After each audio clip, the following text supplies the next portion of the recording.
Well, welcome everyone. We're very happy that you're here and we're excited to share a topic that we're very passionate about in infusing active learning into some of our core courses. And I want to go ahead and introduce the faculty. So Jen, next slide. There you go. So obviously I'm at the bottom and I'm Kate Morse. I'm the Assistant Dean here over Experiential Learning and Innovation. And I have the joy of living in the simulation lab and may have seen many of you in either online simulations or in the lab. And my two wonderful compatriots, I will let them introduce themselves. Jen, you want to go first since you're on the top? Hi, I'm Jen Carroll. I'm an assistant clinical professor in Drexel's undergraduate Department of Nursing. And Penny.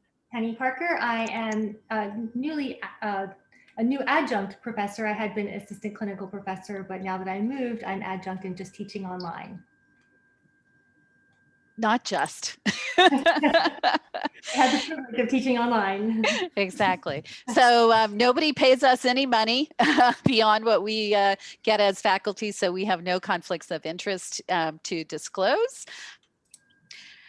And I do want to acknowledge two people who helped, and I'm going to add a third as well. So John Corneli, who was our longtime lab manager, who has since retired, and Carroll Kupniak also helped us in the first iteration of this. And I also want to give a shout out to Arun, who was absolutely outstanding in helping us understand the VR component and infusing that into our first round when we had all our students in person. So today we're going to take you for a walk through our experience in building this event and how we kind of came up with the idea, or I should rather say Jen and Penny came up with the idea. I was just the little facilitator on the side and got to watch them do their wonderful work and how they adapted in COVID. And then we're going to get you to have a little dive into experiencing what it's like to be a learner, utilizing it in the online space, and then we'll talk about it and process and wrap up. So let's go ahead and look at our official objectives, which includes describing the techniques of creating and promoting psychological safety and active learning, because I think that's the thread that goes through everything that we do and why our learning online and in the sim lab has been so successful. We're going to lightly touch on the methodologies of creating an escape room and VR, so virtual reality, because we have obviously a little limitation because we're not in person and can't share that space with you. And then we're going to describe the lessons learned from the developmental experience, because obviously every time you do something like this, there's something that you can bring forward to your next time. Now, the work that we're going to do today with you is going to be underpinned by the basic assumption. And the basic assumption is that we believe that everybody participating in activities at Drexel University, College of Nursing and Health Professions, is intelligent, capable, cares about doing their best, and wants to improve. And that's important because it helps us engage with you as learners. So you are faculty, and actually faculty have a little bit more skin in the game because you're used to being expert, whereas learners are used to getting feedback all the time. So it's even more important that we believe this about you while we work together today, and you believe this about us in case we zig when we wish we had zagged, and that we're doing our best as well. So I invite you to hold this about yourself, us, and we will hold it about you.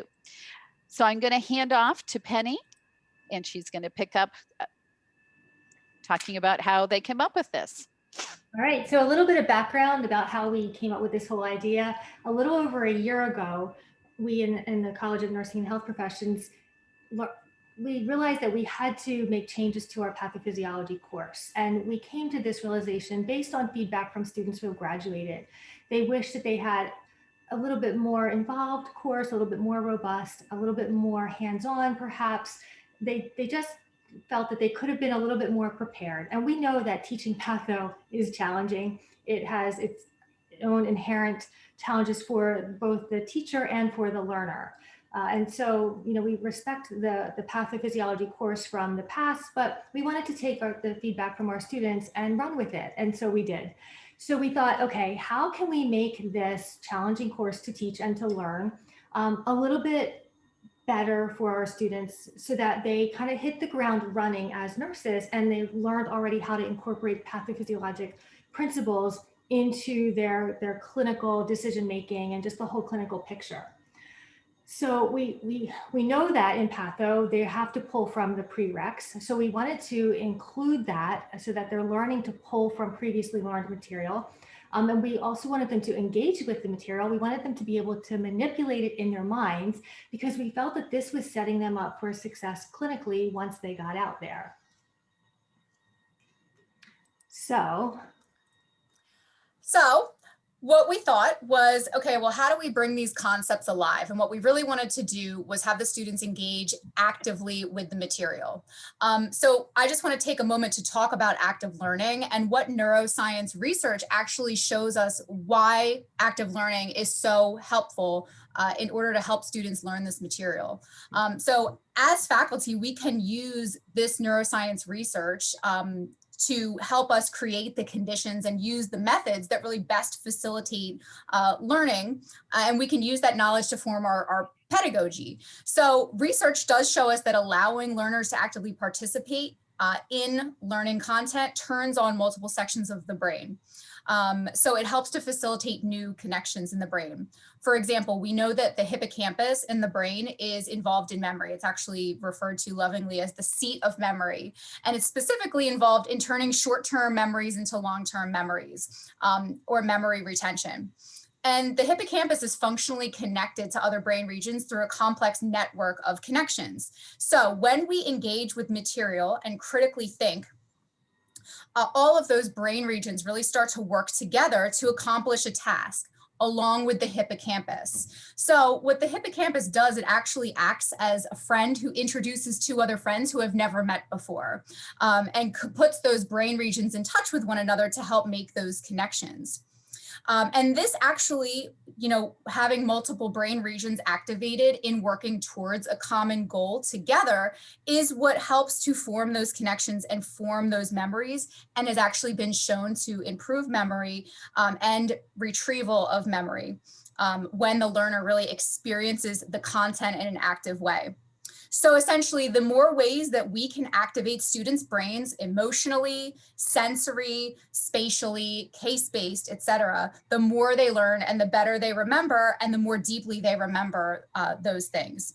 And that's really what we wanted for our Patho course. And so that's why we really selected an active learning experience, specifically in this situation, an escape room that was really used as a simulation and a game simultaneously. Okay, so at the time of our planning, we did a little bit of a review of the literature. And so I just wanted to do a really high level bullet point type review of some of the literature that we looked at. We could be here all day if we went through all of it, because there's a lot. So I just want to touch on some of the highlights, kind of to underscore why we felt really comfortable that what we did for our students would help them learn. So we know that there's been this whole explosion of information in the literature about gamification, active learning, the need to move away from all that lecture heavy content delivery. And that's what we wanted to do. So it was kind of nice to see that, the literature supports what we wanted to do. We also, though, wanted to apply some of the simulation best practices to this gaming model. So we didn't want to throw out all simulation best practices. We wanted to kind of combine the two with our goal of increasing motivation and increasing engagement, but still providing that safe space to learn. We know that for many people, games are fun.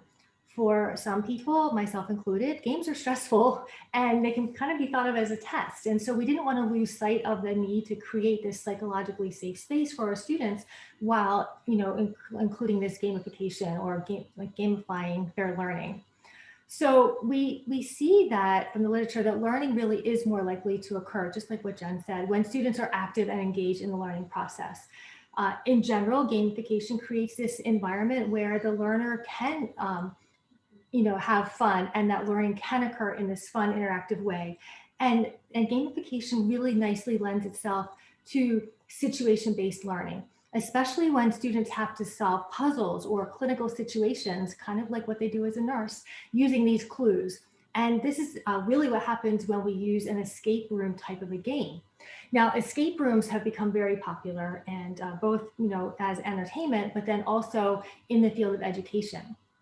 And what escape rooms really are these problem-based scenarios that utilize teamwork, team communication, a set of clues, and help students, help people to make sense of these clues and to escape the room.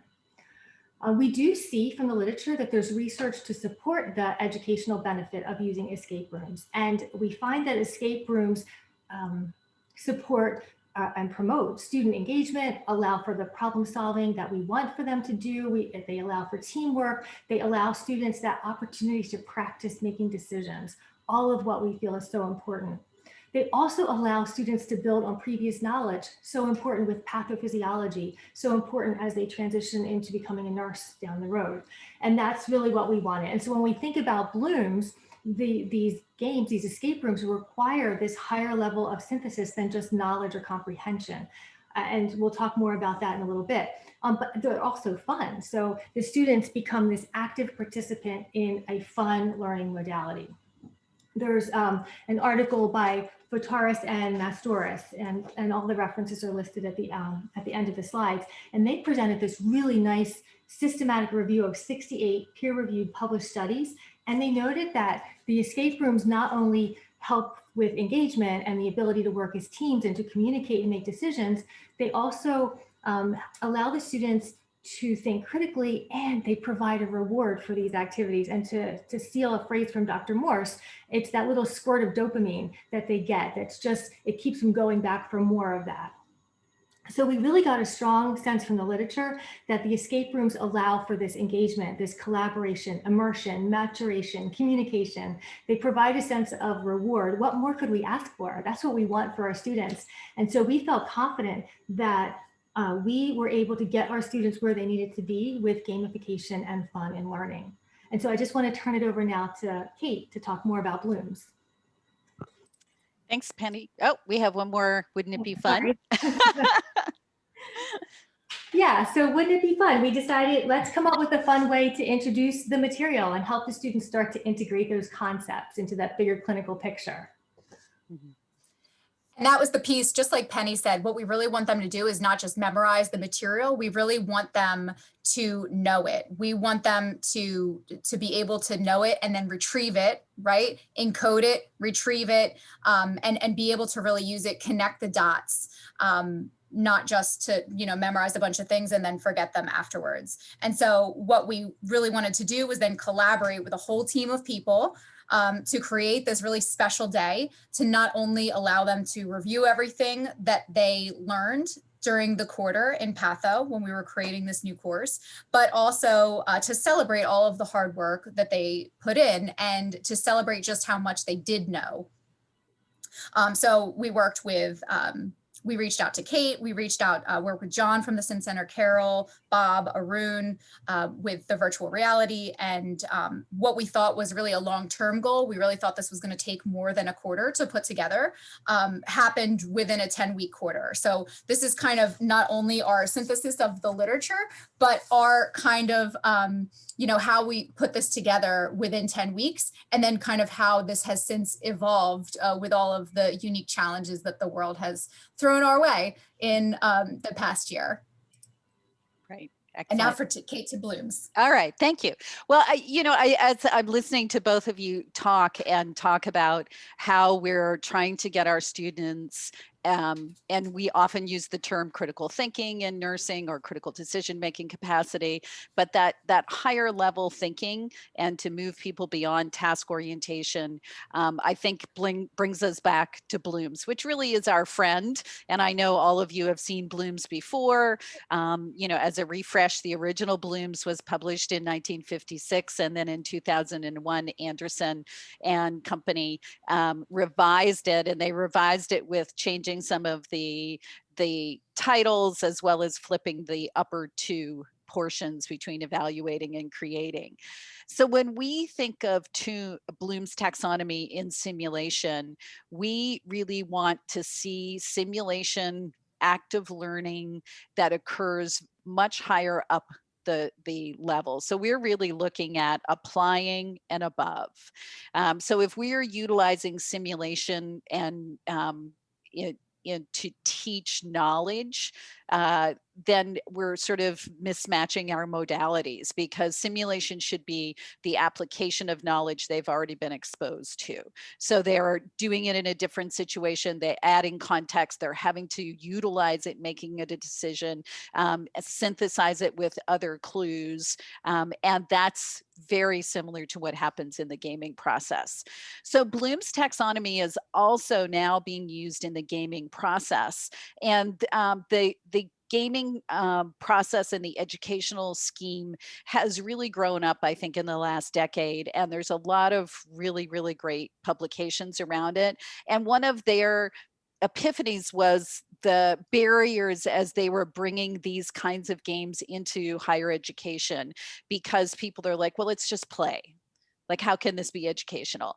And in fact, they pulled apart Bloom's taxonomy and put it back together in a different way, looking at the discourse from the gaming perspective. And in a way, it actually gets the learners up to a higher level much faster. So in the gamers world, they have to explore and test and interact with a game.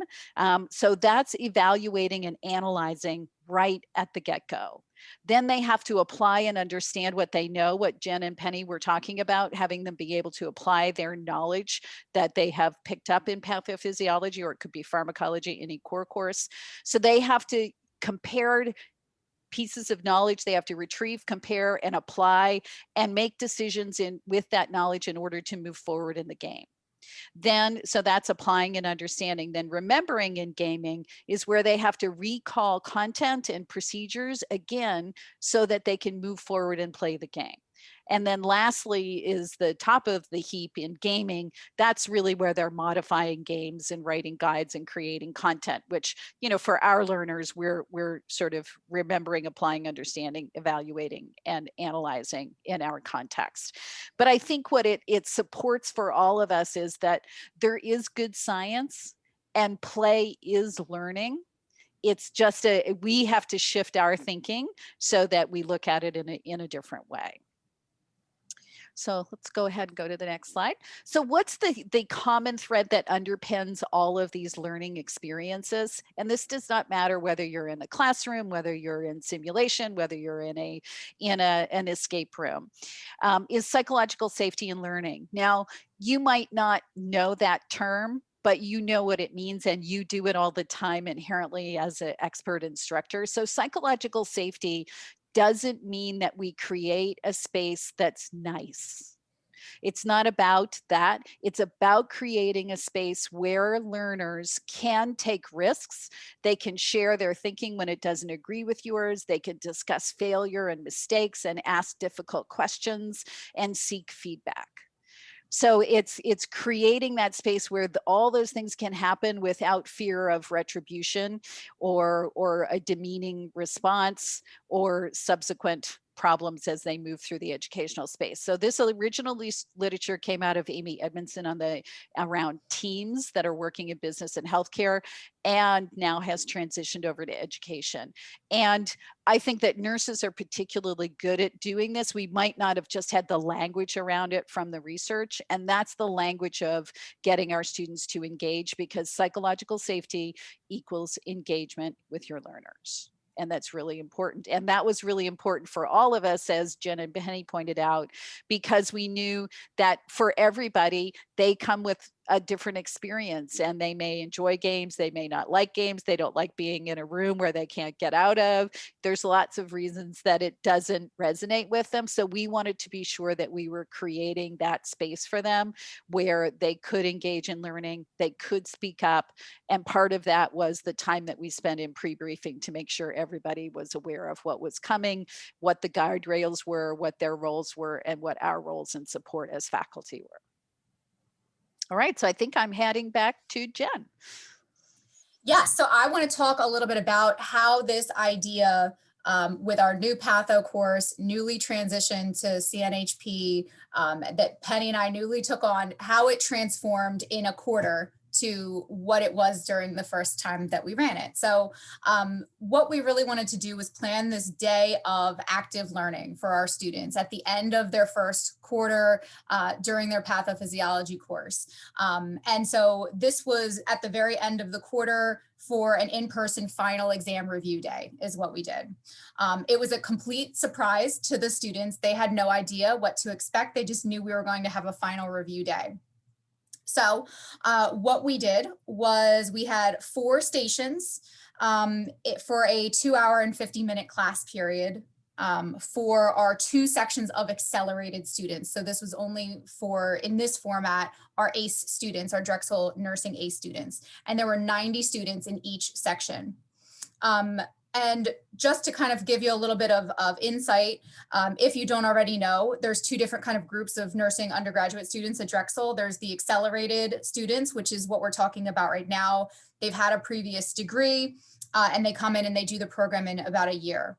And they, in this quarter, met for 1 time a week in a 2-hour and 50-minute class period. So it was during their class period.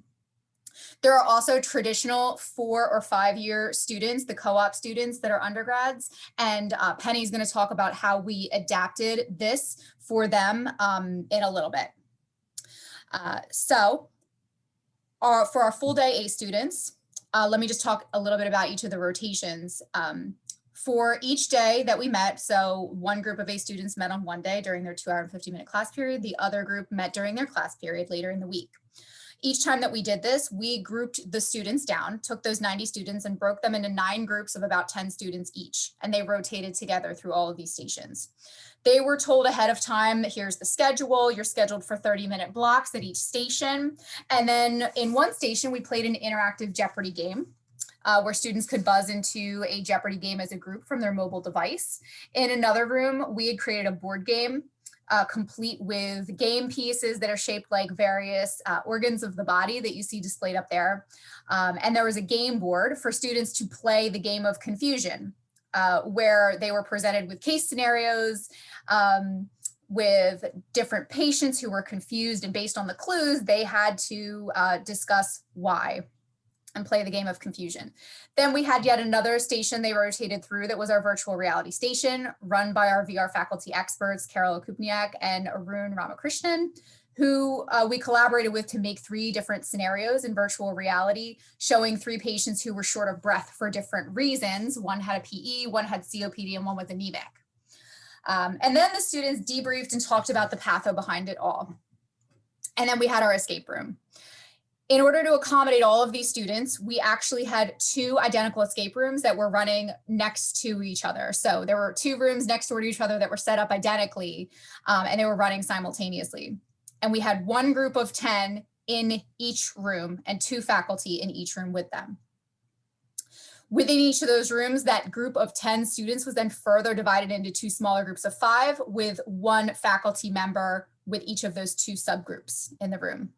One of the subgroups looked at objective data, so labs, EKG, et cetera, and the other group had more subjective data and talked to the mannequin as the patient and things like that.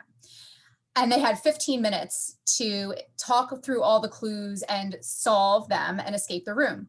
And at some point before they could escape, each of those 2 subgroups had to come together and kind of give a report to each other and figure out what the whole clinical picture indicated to solve the final clue. So what we did was used many commercial aspects of escape rooms, such as hidden clues, lockers, locks, et cetera. And they moved through the escape room using QR code scanners on either their phones or their iPads or whatnot. And those QR codes were hidden throughout the room. Then they escaped, and after the escape, we all debriefed for 15 minutes before they rotated through the next station. And then during that time, that's really how you could see them connect all of those dots, is during that debrief period, where they applied their patho knowledge as to why they solved certain clues in certain ways, and we had the opportunity to really talk through it with them. And so I just want to point out that clearly all of these rotations had a huge faculty ask, and we're so super grateful. We had 12 faculty volunteers for the first day that week, and then 9 faculty volunteers on the other.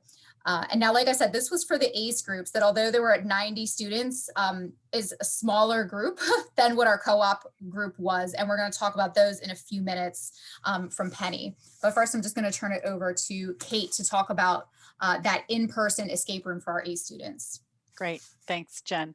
So these are a couple of pictures, and on the left-hand side of the screen, you actually see our pilot group, which is faculty from our emergency services group, as well as nursing faculty and our staff from the Sim Center.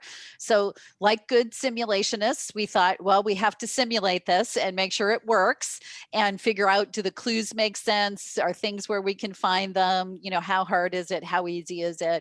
And try and have it at the right level for the level of learners that we're going to experience it. So we simulated it and we debriefed it from the perspective of a participant to give us feedback in the process. And it was incredibly helpful and I think really improved. And we did a couple of little tweaks, but really not that big. They were small little tweaks.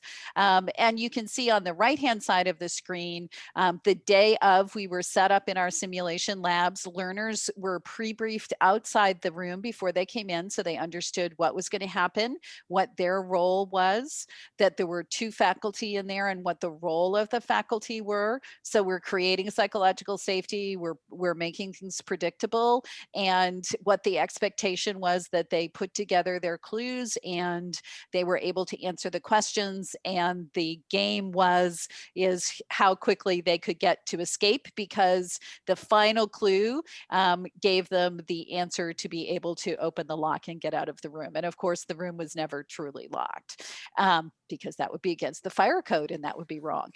So we did not do that. But what we also learned, I think, as an aside, and you can see our patient in the bottom, and we had physical clues in there as well. And as they're doing their physical exam, so it allowed them to put their exam components together. And although some of them hadn't had a lot of experience with physical exam, we were there to be their coach, to say, here, let me help you. This is where you should listen. You know, what's it sound like to you? And so there was coaching in the moment as well as debriefing afterwards. And I think that helped them be successful and not feel overwhelmed with information and make connections that they wouldn't otherwise have made, because they could feel what edema felt like. Oh, that's because the right heart's backed up, and they made those connections from a pathophysiological standpoint.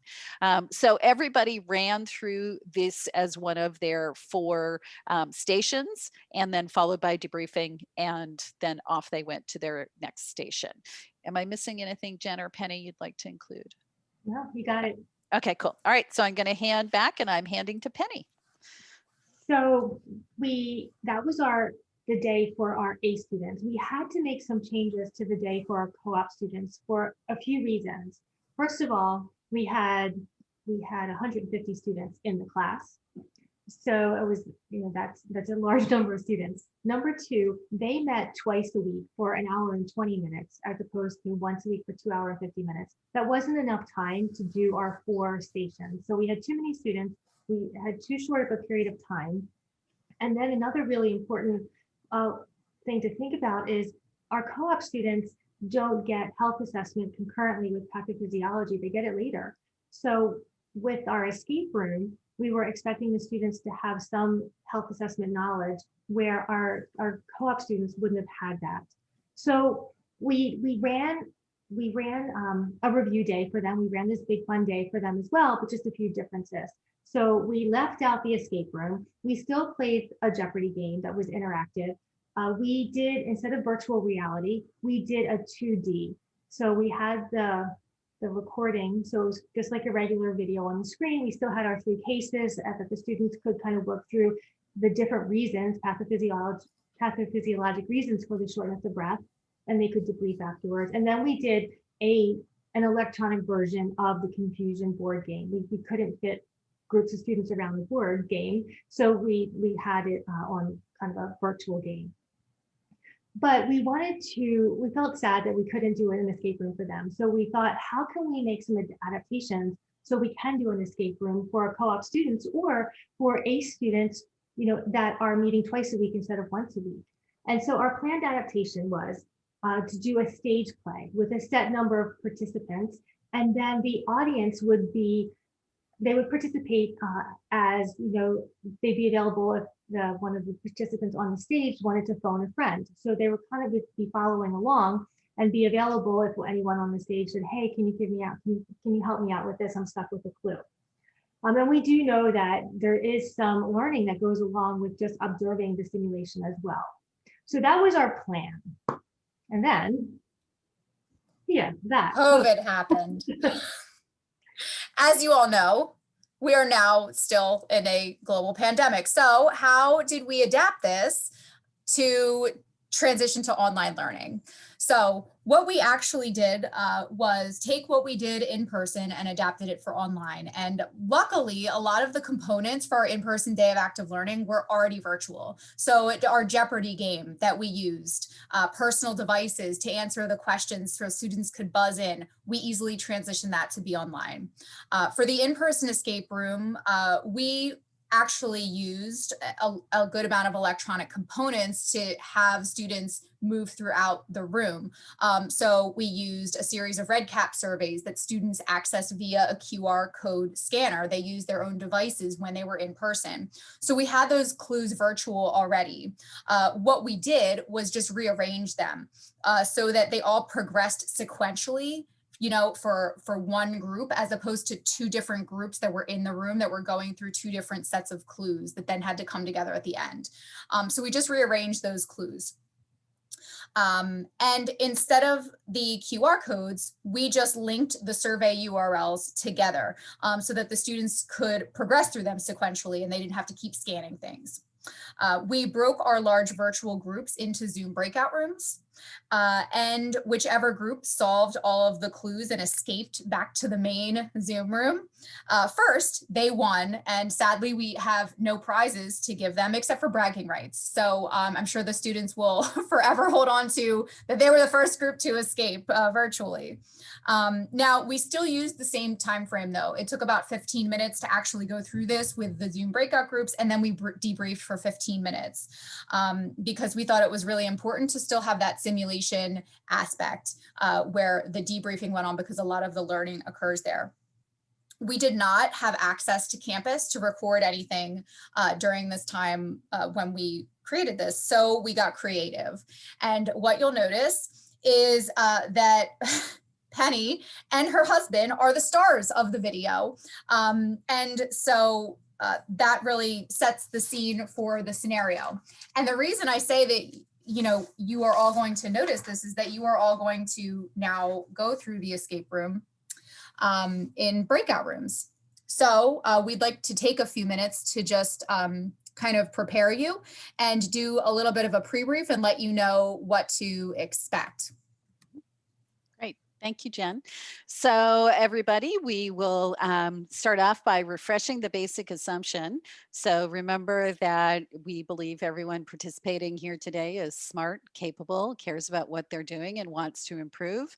And that means that if you're not such a great game player, and nobody ever wants me on their team, I'm not a good game player, but I have fun. I have enthusiasm, but you hold that basic assumption about yourself because this may be the first time that you've done it, and it might not be as successful as you wish. So please hold it about yourself, and that the goal of this is for you to experience what the learners experience. And we're going to have a little debrief afterwards where we reflect on your experience, and we're coming at it from two perspectives, so that you're thinking about, I was a learner and this is what happened to me as a learner. And then you have your faculty brain and you're like, oh, I could see that this could work over here, or I could see this might be a challenge. So we're going to ask you to share those two perspectives. The goal here is you have a little fun. You get to gain some experience that the learners have. I always find being immersed in simulation is a big empathy builder for me, for what my students go through and how stressful it is for them. And we're telling them, you know, don't be stressed, which really doesn't help people feel any better in my experience. So you know, you may feel a little activated. It's challenge by choice. Be as engaged as you like. We're here if you need help. You have the little help button once you get into your breakout room on the bottom. And if you have difficulty, please push the button and one of us will come in and try and help you as much as we can. And any questions?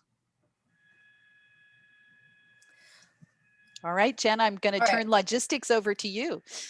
Okay, so what I'm going to do is I'm going to share a link with you in the chat box.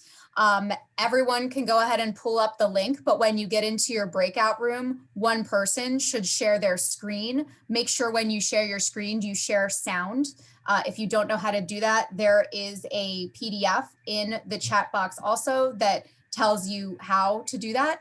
There is a video that contains the prompt, which you'll then base the rest of your decision-making off of. So if you want to take any notes during the video, that may be helpful as you go through to make some decisions. One important piece is that you do not scan the QR code in the video. That's for the in-person group only. So what you will do is you will just scroll through and you'll progress throughout the series of clues. Now you will get feedback with whatever you decide in each clue. So if you are incorrect, you get another opportunity to select the correct response and then it will say correct, go ahead and move on. But what it really requires is that you take your time, you just read through all the clues and collaborate with whoever you're in the breakout room with. So the link was pasted in the chat. If everybody has that up, what I'm going to do now is break you out into breakout rooms. You'll be able to collaborate with your partner in there. We have a couple ringers in here that teach the Patho course. Tasha, I'm looking at you, so don't give away the answers. But what you're going to do is just progress through the clues. Whichever group escapes back to the room first wins. Bragging rights. All right, Jen, so, are they going in pairs or trios? Just so they expect how many people? Some of you will be pairs and some of you will be trios since we have a small group. All right, welcome back, everyone. So what we wanted to do is just an abbreviated debrief. Normally with our students, we would do a little bit more in-depth debrief and kind of walk through everything, but we're just going to, in the interest of time, do an abbreviated debrief. So first of all, if you could just share, how are you feeling after that experience? What are your thoughts, feelings right now? Stress. We didn't get out of the room.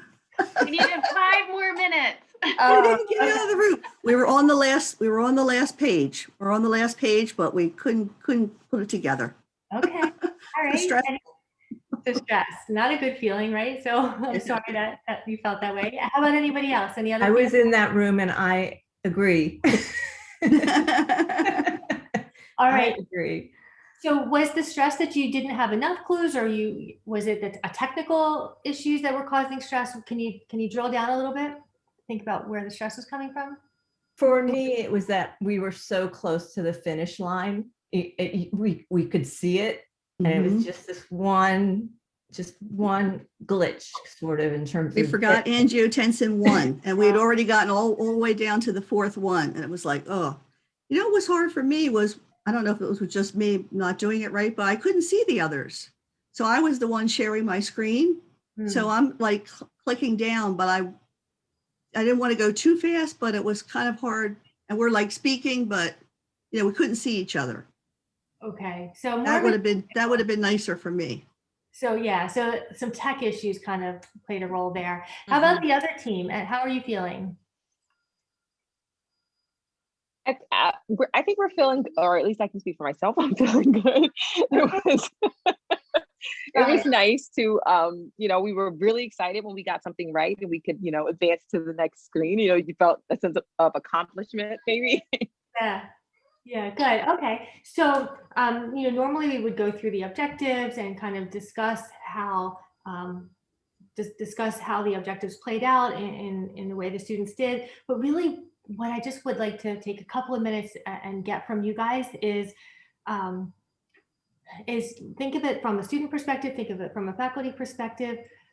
How were you able to utilize the clinical clues to come up with the pathophysiology that was kind of, you know, causing your patient grief? And then were you able to correlate some of those other lab abnormalities, EKG abnormalities? How did that all work for you? I know for us, I'm sorry, it's Nadira. I'm at a now game, but we used a lot of collaboration and just discussion, putting our brains together and brainstorming and kind of talking our way through it. Yeah, I think that part went pretty smooth. The part that was, you know, because you're timed, it's like there's not, you felt like you didn't have a lot of time to discuss and get everyone's, I mean, we felt like that in the beginning and definitely not like that at the end.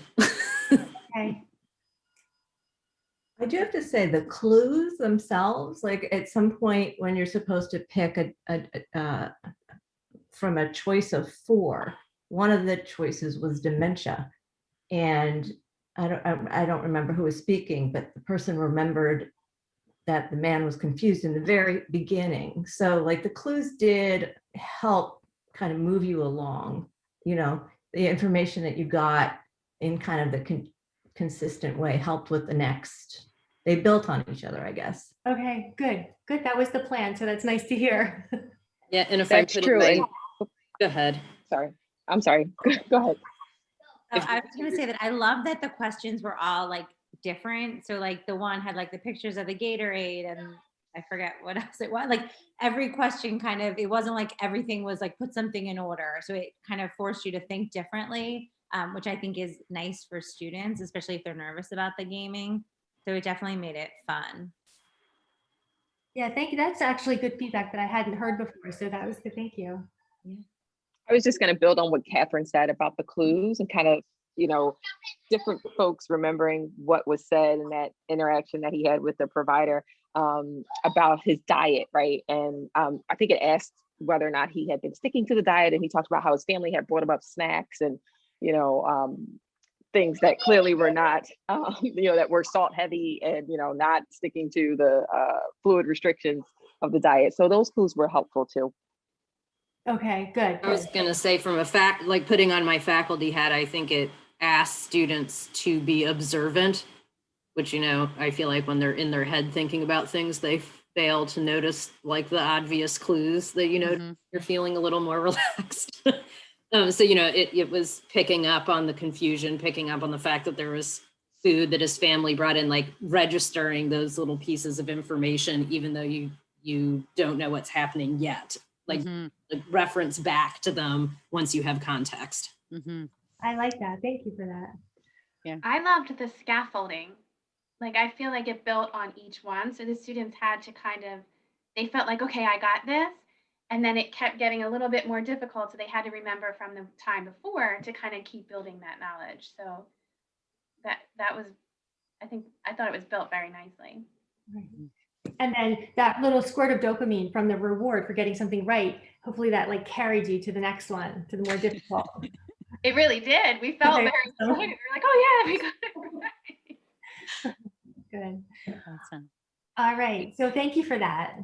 I'm going to hand it over to Jen. All right, we have just 2 more slides.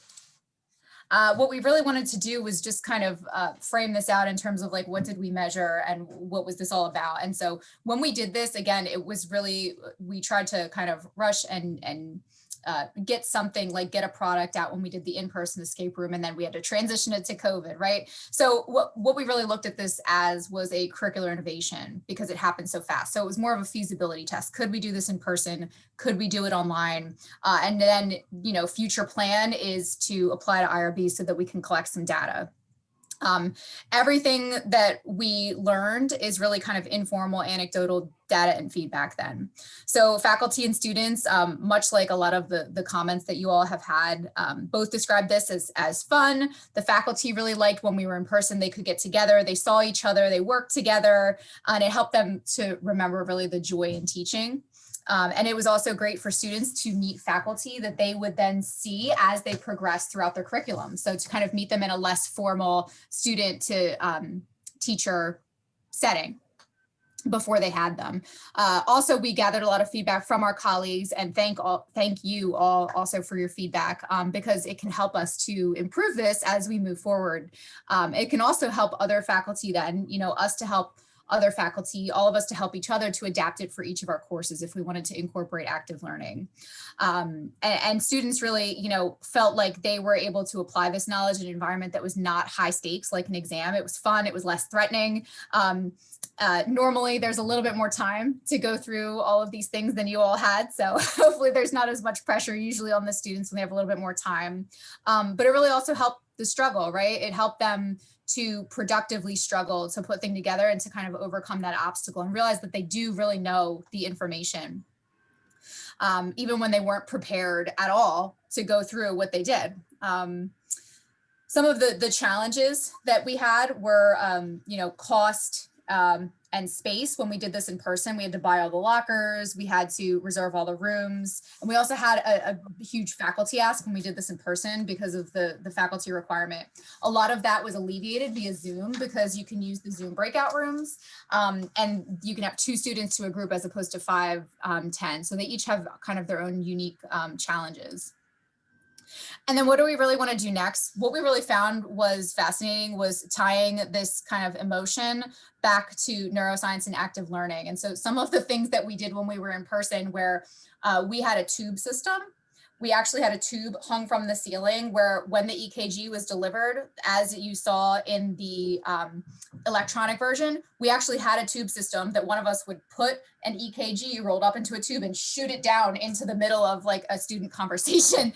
And it kind of helped to inject humor and emotion into it to kind of get everybody to lighten up and, you know, to kind of take a breath and step back. And so those types of, you know, injecting emotion into the active learning helped to kind of helped everybody to have some fun and have it to be really effective. And they were still recalling complex information. And there's pretty strong science underlying these types of active learning strategies. And what we really want to focus on next is helping anybody who maybe, you know, utilize these neuroscience findings and that this can be helpful. And there is strong science to support this, that it's really not just fun and games, and help people, you know, hopefully we can use that to help leverage this and bring it into your wheelhouse or anyone's wheelhouse when they're teaching. So I think we're just about at time. Our references are included in this. These are all going to be sent to you. And then we just want to end with a quote that people rarely succeed unless they have fun in what they're doing. And that's all we have. Thank you so much. Thanks, guys. That was great. Thank you. Yeah, that was great. Thanks so much. Yeah, that was Thanks so excellent. much, guys. Great work. Yeah, absolutely. Well, Thanks thanks for for joining sharing. us. And we'll see you next week at Tuesday Topics.